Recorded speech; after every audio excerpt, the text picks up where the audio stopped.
Sa inyo mga mag-aaral, hindi natin hawak ang ating buhay. So ano ang gagawin natin?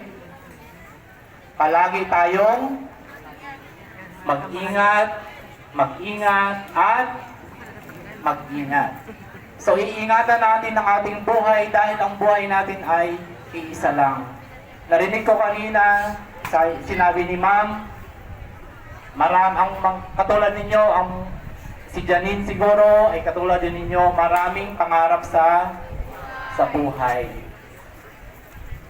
So, ganun ang gagawin natin na maging maingat tayo para lahat ng pangarap natin ay makamit natin. Hindi ko naman sinabing si Janine ay hindi maingat sapagkat ito ay aksidente. No?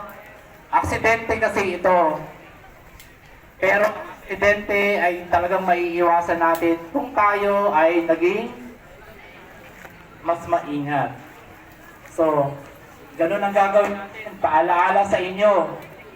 Maging maingat tayo. Paalaala sa ating mga guro. Bago umuwi po ang ating mga mag-aaral, pinina natin lagi ng mag-ingat.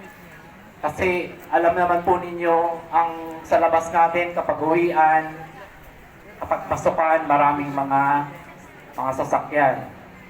So ganun din, alam ko marami ding estudyante dito nagda-drive na walang lisensya.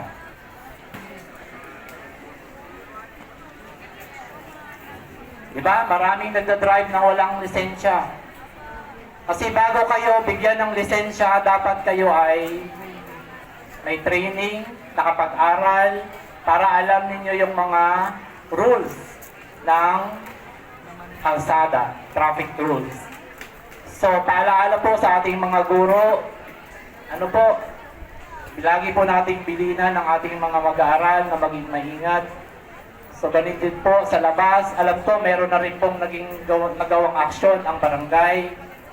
So, medyo nag-clear na po ng kaunti yung sa labas, dito po sa ating sa PTM. At sa labas ng San Jose National High School. Pero hindi po yun sapat, no? Ang lagi po nating tatandaan na yung bilin ko, mag-ingat, at mag-ingat. Isa lang ang ating buhay, pangalagaan natin para matupad natin yung ating mga pangarap at mga pangarap ng ating mga magulang para sa atin. So, yun lang, no? Ang ipanalangin po natin ay ang mga magulang ni Janine na matanggap ng maluwag sa kanilang puso ang pagpanaw ng kanilang anak. Ganon din sa kanyang mga guro, ipanalangin natin ng ating mga guro, no?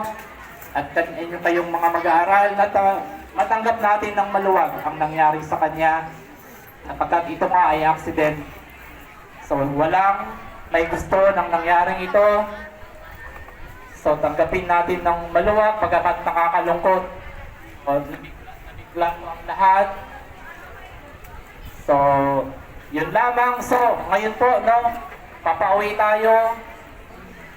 O, tandaan, ang sabi ko, yung tatlong bilin ko, mag-ingat, at mag-ingat. So, maraming salamat po.